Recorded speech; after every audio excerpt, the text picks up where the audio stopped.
This is the Big O Show. This is the Big O Show. You know, I got an opportunity to sleep on it.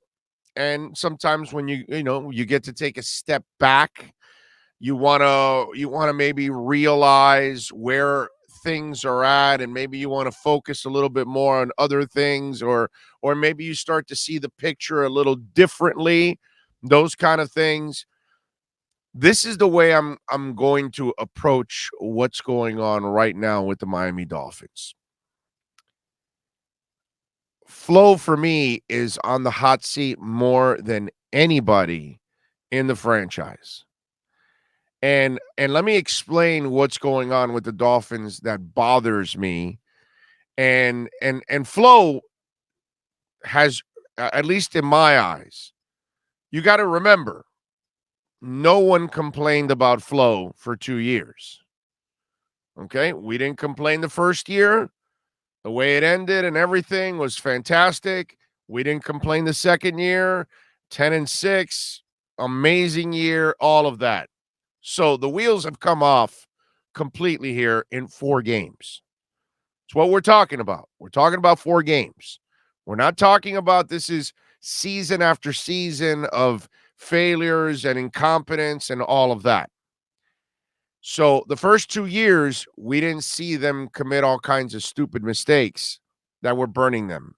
We didn't see the penalties that were hurting them. We didn't see players underperforming and underachieving what they're supposed to do. Most of the time, we saw guys overachieving. Most of the time, we saw a team that was smart enough not to beat itself.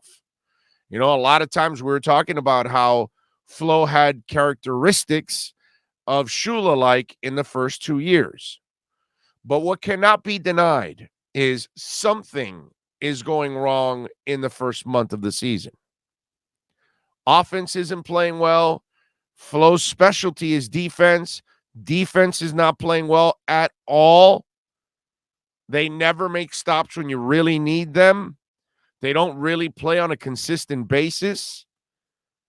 So for me, here's my problem with what's going on. Before we get to even personnel, before we get to Chris Greer, any of that stuff, I got to first see if you have the right people, because maybe players are underachieving because of the coaching staff.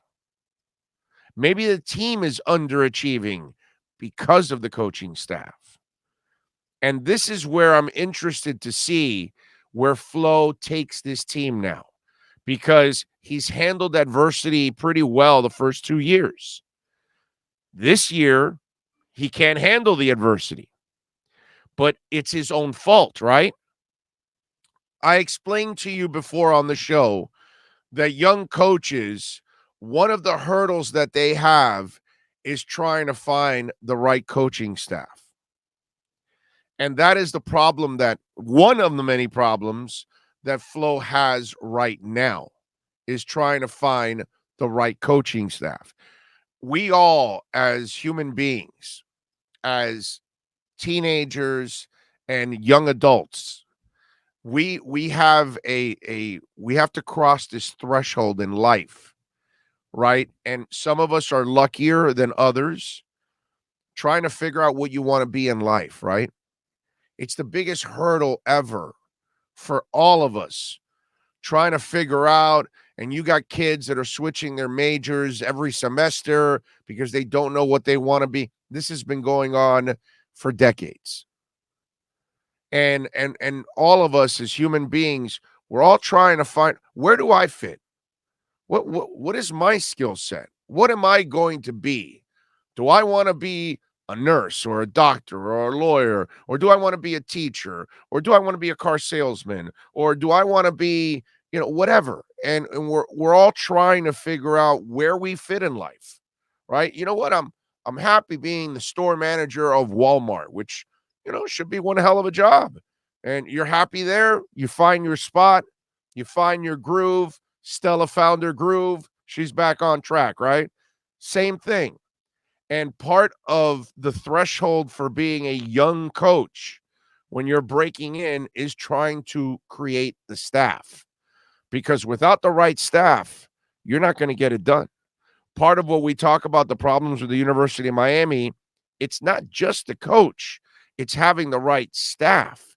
It's having great coordinators. It's having great recruiters. It's all kinds of things that you have to put together if you're the leader. If you lead a corporation, you're going to need the right sales managers so they can run all of your locations. And those managers are going to have to hire the right employees. These are the thresholds you have to cross in order to be successful. Right now, the threshold that Flo is having trouble crossing is quality coaching. Think about it. The offensive line coach is unproven, and the offensive line sucks. I'm not sure that it's the talent anymore. I'm not sure. And then when I look at Flo, I was writing these examples down. Jerome Baker, let me ask you something. That guy was a madman all over the place. Where is he? Van Ginkel. Van Ginkel was all over the place. Where is he? Myles Gaskin. You sold me all this bullshit that he's your number one guy and all this crap, and you're not using him. And I still think he's your best back, actually, after everything I've watched. The line sucked last year, and you used him. The line sucks this year. That's not an excuse. The defense overall, that's Flo's mark right there. That defense would get off the field on third downs. They don't get off the field anymore. That's on Flo too. Waddle. I mean, you're using Waddle on 3-yard routes. That's coaching, dude. Gesicki. Where the hell is he? You know, I was having this conversation with Omar yesterday. If he's not your best receiver, he's your second best receiver. Not effing tight end. I'm just saying overall, how's he not being used? Why do you wait to use Devontae Parker at the end of the game when you're out of it and you're just throwing downfield? Why aren't you using him during the game? That's coaching. I'm not convinced anymore.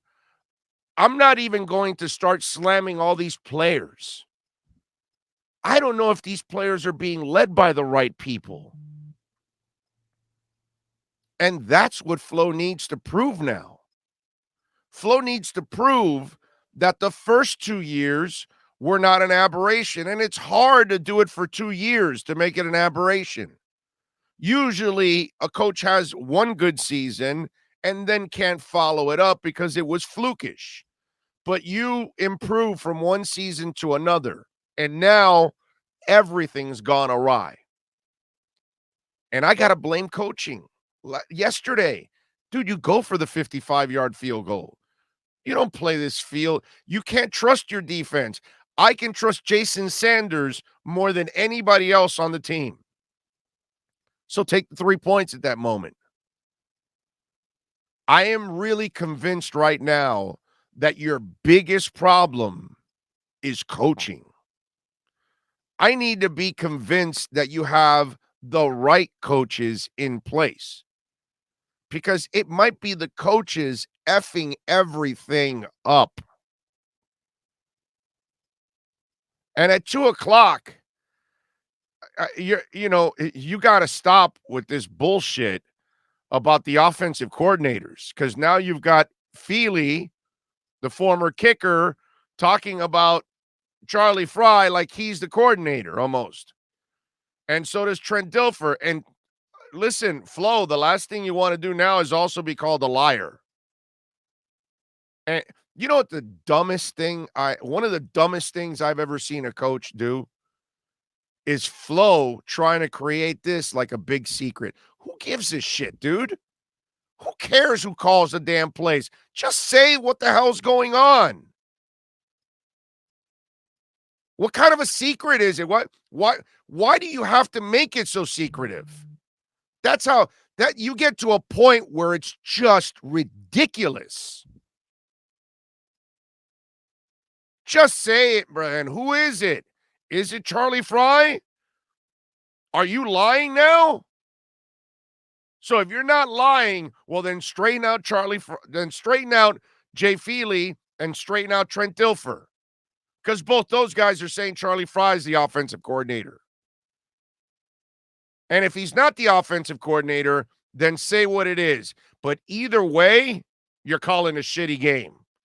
Whether it's Charlie Fry, whether it's Studsville, whatever it is, but it goes back to flow. So flow, this all flows to Brian.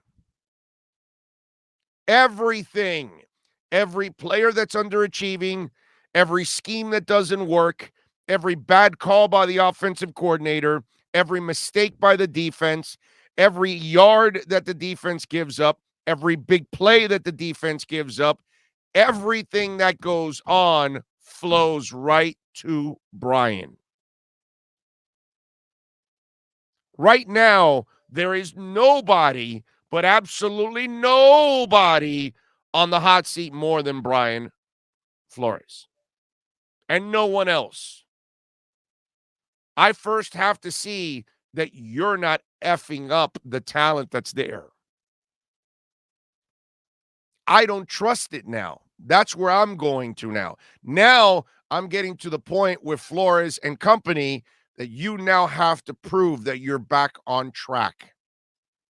You have to show me the discipline you showed me the first 2 years. You have to show me players improving like they have in the first 2 years. You have to show me that your coaches can be competent. And if you can't find competent coaches, Brian Flores, you can't be a head coach. I like Brian Flores, but what am I going to do now? I mean, watching what I saw yesterday, it just gets to a point where it's unacceptable. And then you stand there on the podium and, you could have the, hey, don't ask me, I know more than you attitude when things are working. But when it looks like it looks in the first month of the season, no, dude, you need to explain yourself, Lucy. I'm sorry. You gotta come clean. You gotta start talking. And if you don't, you gotta start walking. One of the two. But he gets an opportunity to fix this because he's shown us 2 terrific years where he was building something. This is 4 games. So I can't give up on the guy after 4 games. But I can say, yo, the heat is turned up now. Now you need to fix this and fix this right away. There's no more, oh no, this will take 2 years, 3. No. By the end of this season, you need to fix this. Because I'm not convinced anymore that it's talent. I don't know if it's talent, and I don't know if it's coaching. But I do know this. Right now, the coaching for me is the biggest blunders that are going on. Because I can tell you about players that I'm wondering how are they using them and why they're not using them. I mean, you're going to tell me you can't throw it up to Devontae Parker in the first quarter so you can draw penalties? Like every week now, you wait till the end of the game to start drawing penalties downfield. What, now's when you figured it out? You got a big receiver, you can throw it down to him? And he actually can catch in traffic? And if he can't catch in traffic, he'll get fouled in traffic. So if there's a foul, there you go. I mean, seriously, dude, come on. There's got to be some kind of balls on this team right now to start changing some things up. And enough of this secretive crap for useless stuff like the offensive coordinator. You made it sound like, we're trying to, keep the private secrets of government military or something like that. Like you need the Enigma machine in order to hide the information that that Flo has. I'm telling you, it's just to me right now, That's where I'm at. Because when I start seeing underperforming players all over the place, it can't be the players. It can't be that many. Will Fuller is what Will Fuller is. That nobody's going to change. We all knew he was a sack of injuries. He's been a sack of injuries his entire career. We know he's a player and he can, burn defenses easily. But the one thing, that's why it's a one-year deal, you were hoping, okay, if he stays healthy, you'll get something. There he is. That I can't blame the coaches. But the lack of using Gesicki, I got to blame the coaches. Devontae Parker, I got to blame the coaches. Jerome Baker, I got to blame the coaches. Van Ginkel, I got to blame the coaches. The entire defense, I got to blame the coaches. Myles Gaskin, I got to blame the coaches. I'm sorry. I have to blame the coaches. It's too many things. And then when I look at your decisions, like the not going for the 55-yarder yesterday, got to blame the coaches. I'm sorry, but this is where I'm at right now. Before I get to the talent and the personnel department, I got to see what the coaches are doing. Because I see a lot of inept crap going on with Brian Flores right now. The stuff that I never saw in the first 2 years. And when he's standing there at the podium, I respect him for saying that it's not good enough, that it starts with me. It's my fault. He assumed all responsibility like every coach should assume responsibility. But this time he's not covering up for anybody. This, unlike his BS crap with the offensive coordinators, which is a secret that you don't need to keep because it doesn't really give you any kind of advantage whatsoever. In this case here, you're actually speaking the truth finally. And you're actually being honest with everybody. It's your fault, Brian. It's your fault. It's embarrassing to see what happened yesterday. I never thought, watching Brian Flores the first 2 years, that his teams would resemble anything like I've seen in the past, like Cam Cameron, and the late Tony Sperano and Adam Gase and all the buffoonery that we've seen in the past, right? I never thought that under Flores, watching him the first 2 years where he had control of his team, he had a great feel for his team, and there were still struggles with the offense, struggles with the offensive line coach. I get it. There were still some struggles, but he was still overcoming that stuff, and we understood it. But now you're in year 3, my brother, and you continue with the same problems. You can't fix the O-line coach. You can't get your offense right. Brissett has played way worse than Tua ever did, and he doesn't bench Brissett, but he benches Tua. Inconsistencies. More stuff I got to lay on the coach. And, yesterday, Alan Poupar made a great point, which, okay, it's easier to bench Tua because you're going to Fitz. And Fitz is better than, obviously, Brissett any day of the week and twice on Sundays. At least Fitz plays with balls. You know what I mean? This kid just plays so conservative and so scared that they don't start airing anything out to the end. And that's the other thing. Are the coaches calling something? And this guy's also, because he's been known to be Mr. Conservative throughout his career, and I'm talking about Brissett. So is he conservative also at the beginning of the game, and then at the end he has no choice? So he starts airing it out? I don't know. This is why I got to blame the coaches. I mean, I got to see now what Flo does from here on out. Do you know why, ladies and gentlemen? If Flo can fix these issues over the next, what do we have now? We have 13 games left, correct? If Flo can fix this over the next 13 games, then you've got the right coach. If Flo can't fix it over the next 13 and it goes the other way, then you have the wrong coach.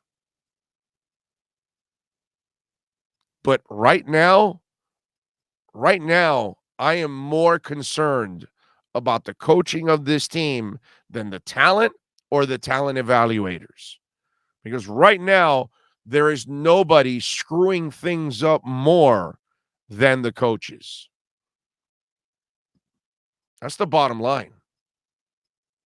I don't know if Michael Dieter is getting the best coaching. I don't know if Liam Eichenberg and Austin Jackson are getting the proper leadership and coaching there. I'm not sure. I'm not sure of that anymore because I'm watching other players that are already proven, and I know they can play and make plays for you, and they're not.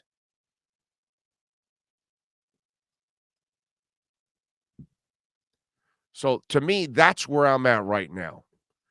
It's on the feet of Brian Flores now. Show me, dude. Show me. You're the problem. You can't find an offensive line coach. You can't fix your offense, and it's 3 straight years. No. I'm sorry. It's on you, man. It's on you. Your problems with the offensive line coaching has created a problem for the entire team because you got your quarterback in. And let me tell you, personnel had nothing to do with all those young offensive linemen. That's the coach saying, no, let's go, because he has say in personnel. All those New England players and Van Noy in, Van Noy out, that's all Flores.